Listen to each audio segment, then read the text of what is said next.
Bonjour tout le monde, bienvenue sur le podcast Altaskill, un nouvel épisode et j'ai l'honneur d'accueillir Tom qui est présent avec nous, il va se présenter tout à l'heure. Pour ceux qui me connaissent pas, moi je m'appelle Mathieu, je suis le fondateur d'Altaskill, j'accompagne les salariés à monétiser une de leurs compétences et donc j'ai créé ce podcast parce que chaque semaine j'ai un nouvel invité qui vient se présenter, qui vient partager son expérience, son expertise, ses peurs, ses victoires, comment il fait et comment il l'a fait pour passer de salarié à l'entrepreneuriat et il explique un petit peu, mon invité, tout ça. On partage toujours des bons moments, on n'a pas de filtre dans ce podcast-là, c'est une volonté de ne pas avoir de filtre, c'est-à-dire qu'on dit tout, on reste authentique et c'est ce qui fait la force et la réalité de ce podcast et j'y tiens. Donc, en tout cas, merci de ta présence, Tom. Je suis ravi de t'accueillir. Je vais te laisser te présenter. Tu es la meilleure des personnes pour se présenter. Donc, je te laisse te présenter. Et puis après, on déballe, on enchaîne la suite. Pas de souci. Je te fais une présentation du coup assez factuelle de mon parcours entrepreneuriat. Du coup, j'ai commencé à faire un petit peu d'argent en ligne, tout ça il y a, je dirais un peu plus d'un an.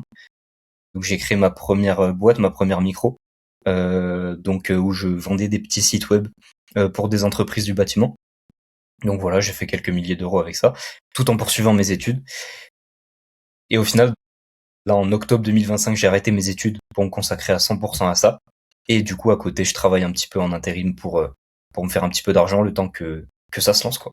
Voilà. C'est tout simplement, c'est à peu près ça. T'as quel âge, Tom? J'ai 19 ans, du coup. Ok. Et c'est quoi le passage à l'action d'arrêter tes études et te lancer dans l'entrepreneuriat? Ça vient d'où? C'est une volonté? T'as de la famille qui est dans l'entrepreneuriat? Ça te donnait envie, non? Ça vient d'où? En réalité, il y a plusieurs points qui sont mélangés un petit peu. Déjà, il y a le fait que les études me plaisaient pas forcément. J'étais en études de commerce, donc en technique de commercialisation, en BUT. Et ouais, ça me plaisait pas du tout. Le campus me plaisait pas non plus. Et puis il y avait aussi le côté où le diplôme, selon moi, n'allait pas m'amener super loin et je préférais me dédier à 100% à mon activité, qui me plaisait beaucoup plus et dont je suis vraiment passionné, quoi. Donc voilà. Ok. Mm. Tu peux donner des grandes lignes de ton activité, du coup, que ça parle aux spectateurs? Ah ouais, bien sûr, ouais, du coup, j'en ai pas trop parlé. Mais en gros, ce que je fais, c'est que j'accompagne donc toujours les boîtes du BTP. Et le but, c'est de leur amener des chantiers de particuliers. Et certaines fois de professionnels aussi. Généralement, c'est du particulier. Donc, je m'occupe de tout leur écosystème Google, en fait. Voilà. Ok. Mm. Et toi, donc, du coup, quand tu te lances, alors on sait comment ça se passe. Souvent, on peut avoir des peurs, on peut avoir des craintes.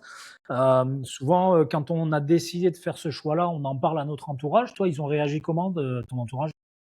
Ben, franchement, je peux les remercier si jamais ils voient cette vidéo. Franchement, je suis assez reconnaissant, surtout par rapport à mes parents. Parce qu'il faut savoir qu'ils sont très, comment dire, ils sont très axés sur le système scolaire classique, sur il faut continuer ses études, etc. Comme 95% 99% des gens, quoi. Et puis au final, ils ont plutôt bien compris. Ils sont vraiment derrière moi, m'encourager et tout. Donc pour ça, il y a pas de souci. Et puis même au-delà de mes parents, tout de mon entourage, enfin, il y avait pas vraiment de souci par rapport à ça. Ouais. Donc pour ça, j'ai eu de la chance. Ah bah Mm. super, c'est plutôt bien parce que souvent, alors ils le font pas dans un mauvais sens, hein, mais souvent on a des fois des personnes de notre entourage parce qu'ils connaissent pas le chemin qu'on est en train d'entreprendre et du coup ça les inquiète un petit peu et vu qu'ils nous aiment, qu'ils nous apprécient, bah, par sécurité, ils nous disent: «Fais attention, sois prudent, t'es sûr que c'est pas une arnaque, fais bien gaffe». Donc c'est vrai qu'on a des fois ce genre de réaction et puis, assez rapidement quand ils voient les résultats qu'on a, la passion qu'on a de s'y mettre dedans, et bah forcément, ils ont un retour beaucoup plus positif. Ils se disent, bah, finalement, tu as bien fait de passer à l'action. En tout cas, c'est très bien de ton côté s'il n'y a pas eu ces embûches-là, entre guillemets, parce que beaucoup de personnes aujourd'hui, soit qui sont étudiants, soit qui sont salariés, bah, quand il y a des personnes de l'entourage qui amènent un côté un peu réticent, des fois un peu néfaste de ce milieu-là, bah, du coup, ça les freine, ça leur crée des peurs supplémentaires. Ouais, Donc c'est sûr. c'est plutôt positif quand l'entourage te valorise et t'accompagne dans ta démarche, c'est plutôt bien, donc tant mieux. Et toi, du coup, on parle de peur souvent, ça reste humain, la peur. Est-ce que toi, tu en as eu quand tu as fait ton choix ou à aucun moment donné c'est apparu? Euh, c'est une très bonne question. En réalité, je me la suis pas vraiment posée. Parce que j'ai une analyse très factuelle de chaque chose qui m'arrive, tu vois. Et en fait, j'ai juste calculé les pour et les contre. Et je me suis tout simplement dit que ça valait plus le coup que j'arrête les études et que je me focus à 100% dedans. Maintenant, peut-être que j'ai eu des peurs un petit peu plus inconscientes. On a tous des peurs. Enfin, alors je sais pas comment toi, enfin comment s'est passé ton parcours, si t'as vécu la même chose, mais le fait de quitter quelque chose qui est entre guillemets de la sécurité, bah forcément, ça fait peur entre guillemets, entre gros guillemets, ouais. Mm. Ouais, après, moi, je suis quelqu'un qui a pas forcément de peur non plus. Je suis un peu comme toi. On l'a toujours un petit peu avant de passer à l'action parce que moi, mon parcours, il est particulier. J'ai travaillé plus de 20 ans dans le sport. Ouais, J'ai été coach notamment dans des structures professionnelles dans le foot. Et puis, j'ai tenu une antenne de formation à la Fédération française de football. Et du coup, quand j'ai changé, je suis vraiment passé du tout au rien, quoi. Je suis parti dans un domaine, dans un secteur que je ne maîtrisais pas. Alors, j'ai été formateur pendant des années, donc aujourd'hui, j'accompagne des personnes à monétiser leurs compétences. Donc, toute cette partie de formation que j'ai eue par le passé, cette expertise que j'ai eue, bah, me sert aujourd'hui, mais, euh, mais j'ai pas eu forcément de peur. Par contre, quand je discute avec beaucoup de salariés, ils ont cette peur de pas y arriver, ils ont cette peur de pas avoir la compétence de le faire. Tu vois, ils ont ce syndrome un petit peu de l'imposteur. Ils ont la peur que ouais, que ça va pas marcher pour eux. Ils peuvent avoir la peur que ça soit une arnaque aussi. C'est des choses où la peur de pas avoir le temps, des fois. Ils se disent, mais attends, mais là, déjà, je suis overbooké, quel temps je vais avoir pour construire ça? Et ils ont toujours en fait, je leur dis toujours, moi, j'en ai fait une vidéo sur ma chaîne YouTube où j'explique qu'en fait, ce genre de peur, et j'ai pas de honte à leur dire, des fois, je leur dis, mais c'est des excuses que tu te donnes. bien sûr. Parce que ces peurs-là, en fait, aujourd'hui, tu m'as sorti celle-là, demain, tu vas me sortir celle-là, puis dans sur le lendemain, tu vas me sortir celle-là, puis dans 6 mois, tu vas me dire: «Non, mais il y a celle-là maintenant». En fait, tu vas à chaque fois te donner une peur pour pas passer à l'action. La peur, Mm, elle est humaine. Il faut que tu saches que quand tu passes à l'action, au bout de 48 heures, la peur, elle disparaît totalement parce que, tu es totalement, investi et épanoui dans ce que tu fais. Donc du coup, ça disparaît, totalement, et que cette peur, elle est humaine. Moi, je juge pas la peur parce qu'elle est c'est ça, humaine, c'est humain d'avoir des peurs. Par contre, ce que je suis conscient aujourd'hui avec le recul que j'ai, moi j'ai 43 ans, c'est que si tu passes pas à l'action, tu pourras jamais savoir si ça va marcher ou pas. Ça, c'est ouais. une certitude. Par contre, si tu passes à l'action, tu vas vraiment le vivre pleinement, tu vas vraiment voir, et après, si bien entendu, hein, on entend souvent des vidéos où ils gagnent 15 000 € en 3 semaines sans rien faire. Non, ça, Ouais, c'est pas la réalité, il faut être très vigilant. Mais par contre, ouais, non, si tu mets le process en place, tu te fais accompagner si tu as besoin. Il y a pas de honte à faire ça aussi, à se faire accompagner. Forcément, tu appliques les process des gens qui ont déjà réussi, par le passé. À ce moment-là, les choses vont rentrer tout seuls, dans les clous, et tu vas atteindre ton premier objectif, puis après ton deuxième, voilà, ta première vente, ainsi de suite. D'ailleurs, quand on parle de cette première vente, tu disais que toi, tu attaquais un peu le business depuis un petit moment. Qu'est-ce que ça t'a fait quand tu as fait ta première vente? Quel a été ton sentiment? On sait que c'est particulier. Est-ce que tu veux nous partager ça? en vrai, c'était trop bien, mais je suppose que tu te rappelles. En vrai, tout le monde s'en rappelle. Et ma première vente, c'était particulier parce que c'était en physique. C'était En plus, c'était pas du tout un artisan, c'était vraiment un garage qui avait à côté de chez moi. Et je leur avais vendu un site web, je crois que c'était 700 €, enfin c'est que dalle, tu vois. Et, et pourtant, en vrai, j'étais un peu fier, tu vois. Normalement, je suis très, j'aime pas trop être fier, montrer et tout, que je suis content. Mais là, j'étais quand même super fier de moi, tu vois. Du coup, j'avais 18 ans. Et ouais, en vrai, j'étais content, c'est tout, hein. Je sautais partout, j'étais là, j'ai dit à tout le monde. Un peu trop de Exa dopamine talk, mais vas-y.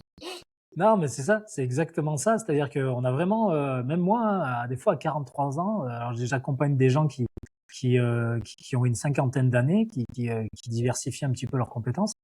Et quand ils font leur première vente, c'est comme des gamins, comme si on t'offrait, ou le Père Noël venait C'est ça, t'amener ton premier petit cadeau.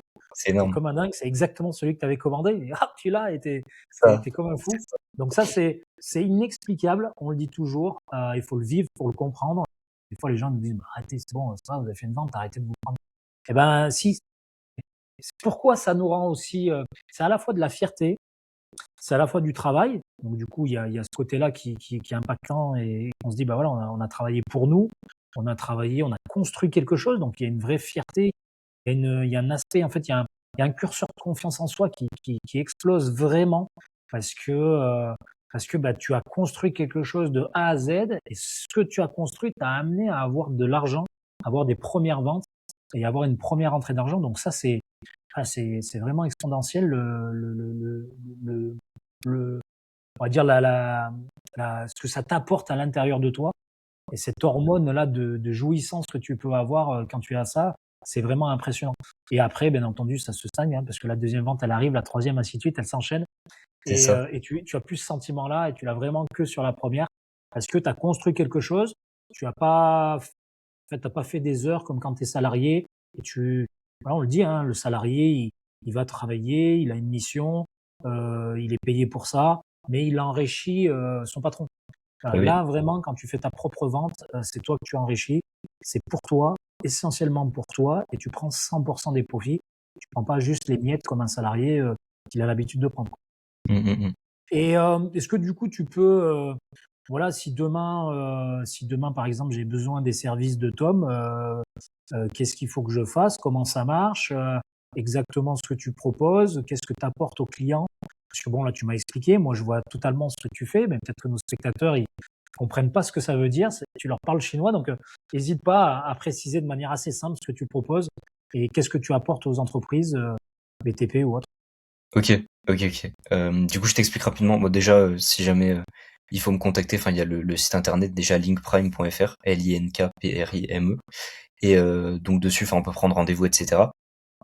En gros, ce que je fais, c'est que je propose donc à chaque boîte du BTP que je contacte ou qui me contacte, de leur montrer donc à quel point ils en sont sur Google et à quel point en sont leurs concurrents. Et en fonction de ça, j'ai un outil qui est super précis, donc qu'on a créé en interne, donc une application avec l'IA, etc. Et du coup, on peut calculer à peu près combien de chiffre d'affaires ça représente de perdu, mais aussi de gagner si ils décident de passer à l'action, que ce soit avec nous ou sans nous, évidemment, c'est possible aussi. C'est plus long, mais c'est possible. Voilà. Ok, Et donc c'est super. super intéressant pour se rendre compte bah, du potentiel, quoi. Ok. Je sais pas, on le dit toujours, bon là, tu as construit ton truc, tu avais ton idée, tu l'as peaufiné, tu as eu tes premiers clients. On se dit que voilà, le chemin, il est jamais très simple tout le temps. Il peut y avoir quelques galères. Est-ce que toi, tu as vécu des galères que tu veux nous partager aujourd'hui? Est-ce que j'ai vécu des galères? Mmh, bah, après forcément ouais. Est-ce que j'ai un exemple? Bah, alors il faut savoir que, surtout au début, je faisais beaucoup de prospection téléphonique, donc cold call. Ça en vrai je pense que c'est le plus dur.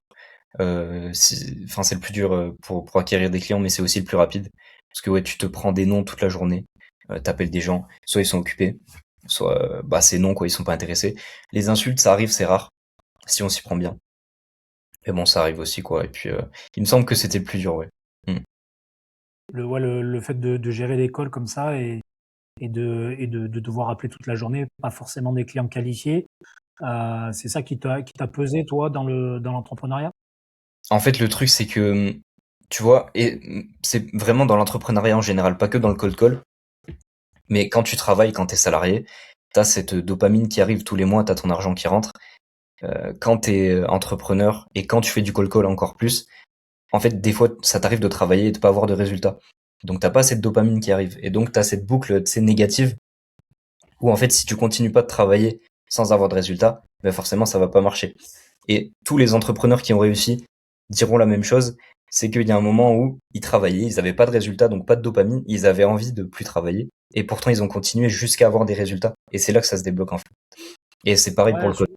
ça, c'est hyper important. On en parle souvent sur le podcast là, avec les invités, tout ce qui est persévérance. Je pense que d'avoir ce mindset-là dès le départ, c'est hyper important. Parce que comme Ouais, tu le dis, hein, des fois les résultats ils n'arrivent pas tout de suite. Ils peuvent arriver à un moment donné où tu as toujours cette impression, notamment voilà, dans le plan de communication, certains disent voilà, les résultats arrivent très vite, venez chez nous, vous verrez, on est compétent, on va avoir les résultats. Et c'est vrai que la réalité, par moment, on a des résultats qui arrivent pas forcément dans la semaine qu'on voulait. Voilà, ah ça ouais, traîne un peu. Et c'est vraiment la différence entre l'entrepreneur qui réussit et qui après explose et l'entrepreneur qui abandonne, c'est ça. C'est cette persévérance de se dire je vais être patient, je vais être persévérant, je vais garder ce mindset-là en disant ça va marcher, ça va marcher, ça va marcher. Parce que à force de travailler, à force de bosser, ça arrive forcément. Si tu te fais bien accompagner, si tu utilises les bons process, c'est obligé que ça arrive. Si tu appliques à la lettre ce qu'on te demande de faire par rapport à des gens qui ont déjà eu de la réussite, qui ont déjà fait, qui sont déjà passés par là, ça va marcher, c'est obligé. Et quand ça marche, et bien après derrière, tu maîtrises le process. Tu l'as dit, tu as cette dopamine qui arrive, tu as plein de choses qui arrivent, d'émotions, on parlait de la première vente, tout ça, qui fait qu'après derrière, bah, tu redoubles d'efforts, tu vas encore plus loin, tu es encore plus précis, tu es encore plus professionnel dans ce que tu fais, parce que tu sais enfin que ça marche. Parce que cette histoire de dopamine qui baisse, qu'à un moment donné, tu souhaites abandonner, il y a des fois l'aspect financier, que bah, il y a les factures à payer, et à un moment donné, on se dit, c'est pour ça que moi je préconise toujours, conserve ton boulot, fais ça à côté, ça va te prendre 5-7 heures par semaine dans un premier temps, et puis tu vas commencer à faire une première vente, tu vas aller Mmh. vers cette première vente, quand tu vas voir que ça marche, là tu vas pouvoir y consacrer un petit peu plus pour faire un peu plus, et au fur et à mesure, quand tu as le salaire escompté, bah, tu peux quitter ce que tu faisais avant, qui ne te convenait plus ou qui ne te convient plus, pour C'est ça. basculer à temps plein là-dessus. Et quand tu as ça, là vraiment tu es dans une situation plutôt efficace, ça marche bien pour toi, et puis après tu montes en flèche, et après on appelle ce qu'on appelle le scaler son activité, c'est-à-dire que Exactement. on sait que ça marche, on sait qu'on a déjà eu des premiers clients, on sait que notre méthode ou ce qu'on propose plaît et fonctionne, ça se vend bien. Ben là, il faut accentuer, il faut faire plus de volume, il faut enchaîner les choses, il faut monter une équipe, il faut déléguer pour être encore plus performant. Et c'est comme ça que tu scales l'activité et que tu as beaucoup plus d'argent après, et que les gens y réussissent, ainsi de suite. Ça. T'as vraiment tout bien résumé. Je te propose, si tu veux, qu'on fasse un petit questionnaire. Tu réponds soit l'un, soit l'autre, soit oui, soit non. OK, Si ça te ça marche. dit, on y va là-dessus. Donc du coup, salariat ou entrepreneuriat? Mathis Chloé ou Denzel? Non, Mathis Chloé. Mathis Chloé. OK. Mmh. Ads ou organique? Heu, Ça dépend. Ça dépend. Pour moi, ce serait plus organique. Ouais, pour du marketing, je pense. Ouais, non, en fait, ads. Bah, tu sais quoi? Je vais dire ads. Je préfère les ads, en fait. OK. Tu as un petit conseil, un argument à donner par rapport à ta réponse, là, celle-ci? En fait, j'hésitais parce que ça dépend complètement du business model et ça dépend d'où on est, d'où on en est, sur notre business. Ça dépend pas du business model, on peut en faire partout. Mais quelqu'un qui commence, il va pas faire des ads, ou alors c'est une très mauvaise idée. Il faut commencer par l'organique. Et une fois qu'on a une méthode qui est prouvée, un système qui est prouvé, là, on peut faire des ads. Des ads. OK. Instagram ou YouTube?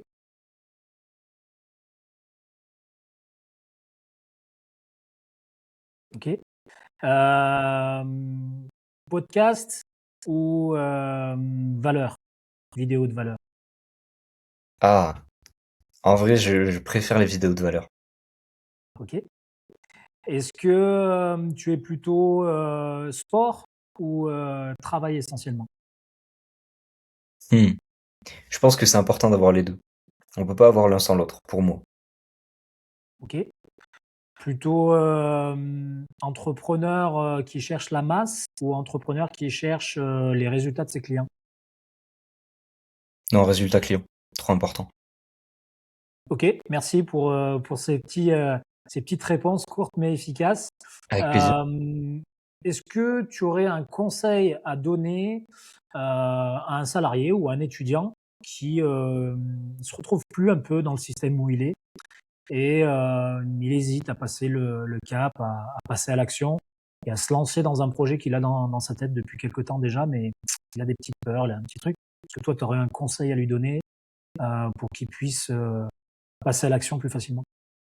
C'est trop bien comme question. De toute façon, j'ai des connaissances qui sont exactement dans cette situation. Et évidemment que j'aurais des conseils.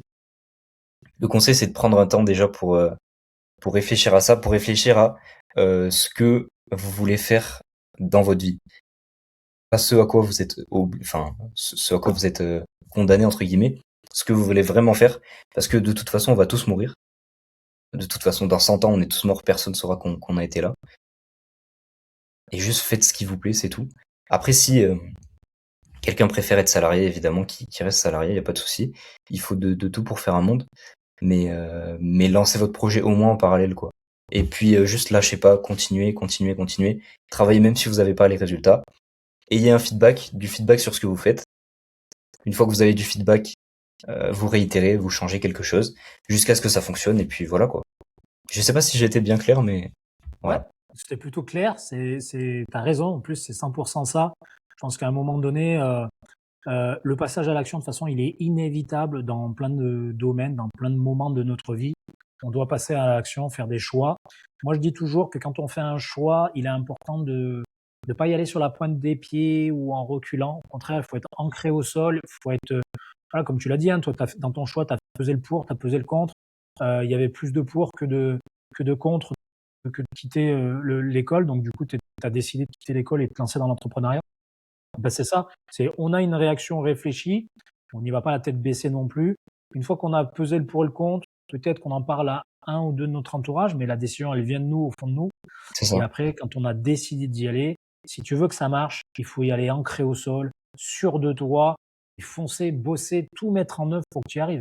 Après, tu l'as dit, il y a la persévérance, il y a tout ça qui fait que derrière, tu vas réussir dans le temps et que ça va marcher pour toi. Mais en tout cas, ces éléments sont importants. Alors, souvent, on entend, plein de gens qui disent que l'entrepreneuriat ci, l'entrepreneuriat ça, certains c'est des arnaques, faites attention, il vaut mieux la sécurité. On nous a éduqués comme ça. D'ailleurs, tu parlais tout à l'heure de sécurité ou de tes parents, ils avaient un concept de la vie, de l'école c'est important, il faut suivre le Bien process, sûr. ainsi de suite, ainsi de suite. C'est pareil dans la vie de salariat, on nous a toujours dit, hein. Alors moi le premier qui ai 43 ans, mes parents à l'époque me disaient le CDI c'est important, il faut que tu aies ton CDI, Ouais, il faut ouais, ouais. surtout pas quitter ton CDI, ainsi de suite. Mmh mh. Aujourd'hui, avec ton petit recul que tu as, avec ton expérience que tu as, est-ce que tu as quelque chose à dire par rapport au fait que, bah, qu'est-ce qu'on dit aux salariés ou quel est le mensonge qu'on leur raconte sur l'entrepreneuriat? Est-ce que tu as un retour là-dessus? Bah, en fait, le problème, c'est que je pense que les gens sont pas vraiment conscients, je dirais de la courbe de progression. Que en fait, le salariat, c'est bon, ça va être comme ça et puis on va avoir une petite augmentation de 1,3 par an, quand on va aller demander au patron, encore faut lui demander et puis, le salariat, on va dire que c'est comme ça et puis l'entrepreneuriat, tu commences bien plus bas. Tu aucun résultat, tu travailles, tu travailles, tu travailles, c'est plus dur au début. Par contre, quand tu commences à monter et c'est exponentiel. Ça rejoint ce que tu disais tout à l'heure. En fait, un entrepreneur, il travaille pour lui, donc il gagne pas les petites miettes, que lui laisse, son patron, quoi. C'est son propre patron et ça change complètement la donne et je pense que beaucoup de salariés sont pas au courant de ça, ouais. Enfin, pas à ce point, en tout cas. Ouais, ouais, et puis bon, beaucoup aussi, on parlait souvent de cette crise de confiance qui existe aujourd'hui, parce que malheureusement, bah, comme de partout, hein, mais que ça soit dans le salariat, il y a des patrons qui abusent, et ben, dans l'entrepreneuriat, il y a des gens aussi qui ont abusé, en mettant beaucoup, beaucoup d'argent sur la communication, en faisant promettre des merveilles, et puis les gens, quand ils arrivaient à l'intérieur de leur écosystème, ça faisait pchit. Donc tout ça fait que, bah, il y a des gens qui sont prudents, il y a des gens qui croient que par moment, il y a des arnaques aussi, dans l'entrepreneuriat. Euh, il faut être conscient aussi que certains sont pas faits pour ça, et il n'y a pas de honte aussi à le dire. Je pense qu'aussi il y a une culture, moi, tous les entrepreneurs avec qui sont passés à l'action, ils avaient quand même une culture, un mindset dans ce sens-là un petit peu, où ils ont toujours essayé, soit sur Vinted, soit ailleurs, de vendre des petits trucs, d'essayer de se faire un petit peu d'argent par soi-même. Ils ont toujours été un petit peu ce contexte-là. Ça ne veut pas dire que celui qui n'a pas ce contexte-là n'y arrivera pas, mais en tout cas, c'est un terrain propice quand tu as cet aspect-là, et c'est important. Après, ouais, je pense qu'on est dans une société où les États, que ce soit l'État français ou les autres États, voilà, nous ont formaté ces 30 dernières années à ce que, voilà, on soit des petits robots, entre guillemets. Bah, Donc, forcément. voilà, il faut appliquer ce qu'on te demande de faire. Le salaire, c'est celui-ci, c'est pas un autre. C'est comme ça que ça marche et c'est la vie. De toute façon, on a créé une société de crédit, donc maintenant, bah, t'as pas le choix, il faut aller au boulot parce que tu as des crédits à payer, ou sinon tu vas être en galère. En fait, il y a tout un système derrière ça. Alors, voilà pour faire des, on n'est pas sur un podcast propagande ou quoi que ce soit, mais la réalité, elle est quand même celle-ci. On C'est est sûr. dans un système qui nous a été pondu, peaufiné par des personnes richissimes en haut de la tour, et qui te font croire que c'est ça la vie. Sauf que maintenant, bah, avec les médias, avec plein de choses, avec la réussite de beaucoup, beaucoup d'entrepreneurs, plus ou moins jeunes, parce qu'on a, voilà, Mathis, c'est l'exemple même, hein, à 20 ans, il gagnait Ah ouais. 300, 400 000 euros par mois, Mmh mh. c'est l'exemple même. donc que tu peux réussir même jeune. Moi, je l'ai toujours dit, il n'y a pas d'âge pour être bon d'ailleurs. Mais avec toutes ces réussites-là, les gens s'aperçoivent qu'il y a un autre chemin en fait. Ils disent, mais c'est quoi ce délire? Il y a un autre chemin. Et moi, tu vois, en ce moment, j'aide ma cible vraiment précise, c'est les éducateurs sportifs qui se retrouvent dans mon parcours. J'ai Et ouais, été éducateur sportif, j'ai entraîné dans les clubs pro, j'ai un parcours vraiment dans le sport avec beaucoup d'expérience là-dedans. Et ils s'aperçoivent que j'arrive à monétiser ma compétence de manière différente aujourd'hui. Et je les aide à faire la même chose que moi. Et du coup, ils s'aperçoivent qu'il y a un autre chemin. Ils ont des petites peurs comme tout le monde. Et puis quand ils rentrent dedans et qu'ils s'aperçoivent qu'à un moment donné, en faisant 20, 25 heures par semaine, ils vont aller gagner 2000, 2005, 3000 euros par mois. Alors qu'un salarié dans le sport, hein, pour te donner l'exemple, c'est entre 1500 et 1008. ouais. Et si tu arrives à 2000, c'est que tu t'en sors bien, que tu es dans un club pro, que tu es déjà bien diplômé, ça fait déjà 20 ans que tu es dedans, tu as bien trimé, bien assez trimé, et on va te proposer un salaire à 2000. Et ben là, ils s'aperçoivent qu'en faisant, et tu fais 70 heures par semaine pour aller chercher 1005, c'est le quotidien d'un éducateur sportif. Et du coup, tu te retrouves dans une situation là où au contraire, tu fais moins d'heures, plus de temps pour toi, plus de temps pour tes proches, pour tes enfants si tu en as, et tu vas enfin chercher des salaires dignes de ce nom parce que Ah ouais. éducateur sportif, enfin bon, je sais pas si tu connais un petit peu le métier, mais voilà, tu t'occupes d'enfants, ou des adultes, tu manages, tu fais du secrétariat, enfin, tu développes Ouais, mais énormément de compétences. Tu montes des projets, tu dois être chef de projet, tu dois monter des projets, tu dois monter des trucs, tu organises des journées, des manifestations à plus de 500, 1000 personnes par moment. Donc ça développe des compétences monumentales et les mecs sont payés le SMIC, ils bossent 70 heures et c'est normal. ouais, c'est ça. Estime-toi heureux, tu travailles dans le sport, c'est déjà très bien. C'est devenu en fait, c'était ce qu'on disait tout à l'heure, le système normal, c'est une normalité. C'est comme ça, il y a que ce chemin-là. Si tu as envie d'être éducateur, il faut que tu fasses ça et c'est comme ça. Et puis quand ils ont envie de te jeter, ils te jettent comme une chaussette et il y a aucun problème. Les gens voyaient pas de problème. Sauf qu'aujourd'hui, j'en parle beaucoup. Je dis: «Mais attends, mais c'est inimaginable». Je dis: «Vous pouvez gagner, vous pouvez faire la même chose, mais en monétisant différemment, en mettant en place des socles de manière à aller chercher». Franchement, quand je leur dis 2005-3000, mais c'est le minimum qu'ils peuvent aller prendre. Bien sûr. Les 3/4 des clients que j'accompagne vont chercher beaucoup plus. Mais je leur dis: «Aujourd'hui, tu touches 1005, franchement, moi je te propose de t'accompagner, tu vas toucher, en 20 heures de temps, tu vas aller toucher 2000-2005. Ouais. Tu vas faire 1000 de plus et tu vas vivre de ta passion, tu vas vivre du foot et tu vas accompagner des éducateurs, tu vas accompagner des clubs, tu vas accompagner des joueurs ou des joueuses. Enfin, tu vas rester dans ton corps de métier, mais tu vas le faire différemment et ça existe, ça marche et je les accompagne comme ça. Et tu vois, on est borné dans un système où on reste persuadé que vu qu'on nous l'a toujours dit, on nous a toujours expliqué que c'était comme ça, nos parents, nos amis, enfin, et tout le monde, on avance, les factures augmentent, c'est pas grave, on paye, on avance. Comme des petits moutons, on le dit souvent, hein, c'est comme ça. Et au final, quand tu te réveilles un petit peu, eh ben, tu t'aperçois que finalement, il y a d'autres chemins et des chemins où c'est plus sympa. Comme tu dis, ça part en dessous du salariat, mais on galère un petit peu au départ, mais quand on monte, ah là, on passe devant et puis après, on surdouble, on triple, on quadruple et vraiment, on fait des choses. Moi, j'ai un parcours vraiment particulier, comme je te disais tout à l'heure. J'ai Mmh. bossé 20 ans, 7 ans dans les clubs pro, j'ai un DES, c'est un diplôme quand même assez important dans le sport. Et qui te permet d'être dans les centres de formation professionnelle, qui te permet aussi d'être adjoint dans des grosses structures, tout ça. Tu manquais Ben, pas. j'ai jamais gagné les sommes que je gagne aujourd'hui. Ah ouais. Je bossais 70 heures par semaine. Les meilleurs salaires que je me suis fait, c'était 3005, qui était déjà très bien hein, pour dans le sport. Les gens rêvaient d'avoir la posture que j'avais, mais ça a duré 8 mois. Mais les 3/4 du temps, c'était 1005, 1008, 2000, 1007. Enfin, c'était des petits salaires par rapport au nombre d'heures. Ah Et je ouais. leur dis souvent, mais calculez votre taux horaire. Des fois, le passage à l'action, c'est Ça ça. ça Moi, ce qui fait m'a peur. fait passer à l'action, c'est ça, c'est le manque de temps avec ma famille. Et la deuxième chose qui m'a fait passer à l'action, c'est quand je me suis posé sur la table, j'ai calculé le nombre d'heures que j'avais fait dans la semaine. J'étais à 75, la semaine où j'avais décidé de faire le calcul. Et ben, quand tu fais 75 divisé par le salaire que je faisais à l'époque, je devais être à 1900, je me rappelle plus combien. Bah, finalement, tu t'aperçois que tu as un taux horaire qui est bien en dessous du taux horaire du SMIC de l'époque. C'est pas C'est là que possible. je me suis dit: «Mais c'est pas possible. Tu Ouais. fais tout ça pourquoi? Finalement, pour plus voir tes enfants, pour pas passer du temps et au final, le jour où ils ont plus besoin de toi, ils te jettent comme une chaussette et c'est compliqué». Donc il existe d'autres chemins.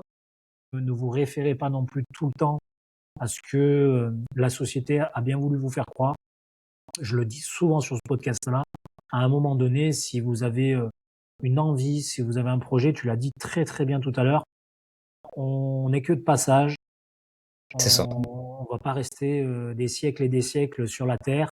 Je pense qu'il faut vivre pleinement vos passions, vivre pleinement vos projets, profiter de vous, de vos proches, parce que moi je pense, hein, enfin je sais pas toi de ton côté, mais le nombre de personnes que je connais qui ont bossé toute leur vie, qui ont galéré toute Ah leur ouais, vie pour aller ouais. toucher le SMIC ou 1700 balles, des salaires dérisoires, ils arrivent à la retraite, soit ils y passent, ils profitent même pas, soit ils sont à la retraite, ils touchent 800, 900 balles, ils arrivent pas à s'en sortir. Ils C'est terrible. galèrent, ils peuvent plus rien faire, ils peuvent même pas profiter de leur retraite parce qu'ils ont plus d'argent. Donc ils sont endettés, enfin ils sont dans des situations très, très complexes. Mais ça, c'est des situations il y a 20, 30 ans en arrière où il y avait peut-être pas beaucoup de gens. Aujourd'hui, 80% de la population qui sont Ouais, comme ça quand ils arrivent à la retraite. Ils sont tous en galère. Et tu as bossé comme un chien pour un patron que lui, par contre, lui, il est aux Seychelles, il est sur son yacht et tout se passe bien pour lui. Toi, t'en chies, quoi. Non, non, c'est. Enfin, moi, ce système-là, j'en peux plus. Je le dis tout le temps dans mes podcasts. Putain, mais prenez, secouez la marmite, là, et voilà, allez faire ce qui vous plaît. La vie sera pas simple, mais elle sera pas moins bonne que celle que tu as aujourd'hui. J'en suis sûr et certain. Elle 100%. sera même meilleure à 100%. Donc vas-y, tout sera pas simple, fais-toi accompagner si seul tu n'y arrives pas et tu vas y arriver. C'est sûr, sûr et certain. En tout cas, Tom, ça m'a fait plaisir d'échanger avec toi. Est-ce que tu aurais envie de partager quelque chose avec nous aujourd'hui que tu n'as peut-être jamais partagé sur les réseaux, en public en tout cas, et que tu voudrais nous partager une anecdote, quelque chose qui t'est arrivé, positif ou négatif, et que tu n'as jamais dit, et que tu dis, bah, tiens, c'est peut-être l'occasion que j'en parle. Est-ce que tu as envie de partager quelque chose? Mmh. Pas forcément une anecdote en réalité, j'ai pas vraiment d'anecdote. Je peux peut-être donner un autre conseil qui rejoint, là ce dont on parle depuis 5 minutes, qui me trottait dans la tête, mais je pense que ça résumera super bien la vidéo en fait, enfin le podcast. C'est, en fait la plupart des gens, comme tu le dis, on a été conditionnés. On a été conditionnés, pour nous il y a qu'un seul chemin. Je pense qu'à partir du moment où, bah là, si vous regardez, cette vidéo, à partir du moment où vous vous rendez compte qu'il y a un autre chemin et à partir du moment où vous commencez à comprendre qu'il est mieux que celui sur lequel vous avez été conditionné, depuis le début, juste foncez, juste arrêtez de vouloir rester là, à part si vous aimez ça, juste foncez. Voilà, c'est tout. Bon, c'est tout. De toute façon, on le dit souvent sur le podcast, et moi j'en parle souvent aussi sur mes vidéos. Du moment où il y a une situation que tu vis au quotidien qui devient, même avant d'en arriver à devenir insupportable, il faut réfléchir à est-ce qu'il existe un Faire deuxième quelque chemin chose. Il faut faire quelque et faire quelque chose pour changer ça. chose. Mmh. Et encore une fois, si tu ne passes jamais à l'action, tu ne changeras pas. Moi, toutes les personnes qui me disent ouais, mais j'ai besoin de temps, c'est pas le bon moment. Là, en ce moment, il faut que je règle ce problème-là, mais promis, ça a l'air super intéressant. Je me lance dans quelques mois. Les mecs, je les revois dans 6 mois. Leur situation, elle est pire qu'au Beh, oui. départ. Elle est pire que quand je les ai eus au téléphone. Et ils sont tellement à un endroit catastrophique que là, ils ont plus le choix. En fait, ils sont tellement au plus bas que là, ils se disent non, mais là, j'ai plus le choix. En fait, il faut que et ils arrivent à la catastrophe. Et pour certains, ils ont des problèmes de santé, burn-out, toute la clique. Et du coup, Ouais, ils sont obligés de passer à l'action, de se dire non, mais là, je suis en train de crever. Il faut que je change quelque chose. Mais malheureusement, ça arrive trop tard des fois. Donc, soyez vigilants. Si vous vous sentez pas à l'aise dans ce que vous faites ou s'il y a quelque chose qui ne vous convient plus, eh ben, il n'y a pas de problème avec ça. On change quelque chose. On modifie quelque chose de notre quotidien, nous permettant. Et ça peut être des transitions, c'est-à-dire qu'on peut conserver ce qu'on a, on commence autre chose tout doucement, et dès que ça prend son envol, hop, on stoppe ce qui nous plaisait plus et le pourquoi on a attaqué autre chose. Et après, derrière, on enchaîne et on est totalement épanoui dans notre vie. Et ça, je pense exactement. que c'est hyper important de se le dire et de conseiller ça. En tout cas, merci Tom pour ce conseil. Merci de ton authenticité, merci de ta franchise. Et Merci puis, à toi. si C'était tu trop bien.